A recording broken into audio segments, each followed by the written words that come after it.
दोस्तों, ज़िंदगी में हम कई बार ऐसी परिस्थितियों में फंस जाते हैं जब हमें लगता है कि हमारे सामने पहाड़ जैसी समस्या है, जबकि वास्तव में देखा जाए तो समस्या कोई होती ही नहीं, या होती भी है तो बहुत छोटी सी, लेकिन हम उसे बहुत बड़ा बनाकर उसमें उलझे रहते हैं। दोस्तों, मैं आपकी जानकारी के लिए बता दूं कि दुनिया में कोई भी ऐसा इंसान नहीं जिसको कोई समस्या ना हो, और ऐसी कोई समस्या नहीं जिसका समाधान ना हो। जब आप समस्या पर ही ध्यान केंद्रित करके रखोगे तो लक्ष्य से ध्यान भटक जाएगा, और यदि लक्ष्य पर ध्यान केंद्रित करोगे तो समस्या से ध्यान हट जाएगा। किसी राज्य में एक बहुत ही पराक्रमी राजा राज करता था। उस राजा को समस्या सिर्फ इस बात की थी कि उसकी कोई संतान नहीं थी। ढलती उम्र के कारण राज्य के भावी उत्तराधिकारी को लेकर वो अत्यंत चिंतित था। अंततः उसने राज्य के ही किसी योग्य नवयुवक को राज्य की बागडोर सौंप देने का निश्चय किया। भावी उत्तराधिकारी के चयन हेतु उसने योग्यता परीक्षण का आयोजन किया, जिसमें एक शानदार महल का निर्माण करवाया। महल के दरवाजे पर गणित का एक समीकरण अंकित कर पूरे राज्य में घोषणा करवा दी गई कि राज्य के सभी नवयुवक महल का दरवाजा खोलने के लिए आमंत्रित हैं। दरवाजे पर अंकित समीकरण हल कर दरवाजा खोले। जो दरवाजा खोलने में सफल होगा उसे महल उपहार स्वरूप प्रदान ही किया जाएगा, और साथ ही राज्य का उत्तराधिकारी भी घोषित कर दिया जाएगा। उसी दिन से ही उस नवनिर्मित महल में लोगों का तांता लग गया।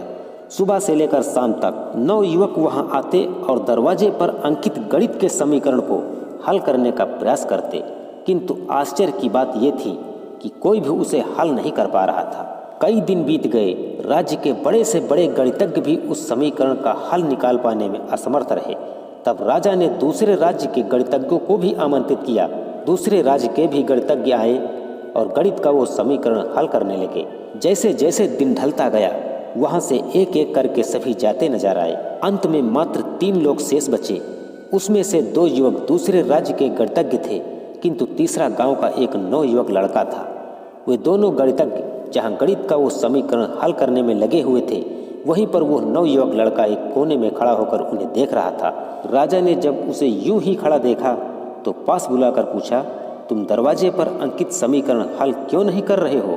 युवक बोला, महाराज, मैं तो बस यूं ही इन नामी गणितज्ञों को देखने आया हूँ। ये अपने राज्य के नामी गणितज्ञ हैं, इन्हें समीकरण हल करने दीजिए।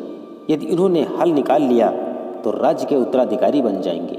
इससे बड़ी खुशी की बात और क्या होगी। यदि यह समीकरण हल नहीं कर पाए तब मैं कोशिश करके देखूंगा।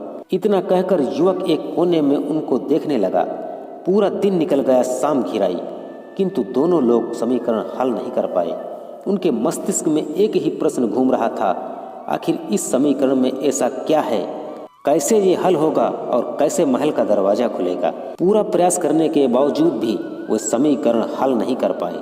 जब उन्होंने हार मान ली तो कोने में वो बैठा युवक उठकर दरवाजे के पास गया और जाकर उसे धीरे से धक्का दिया।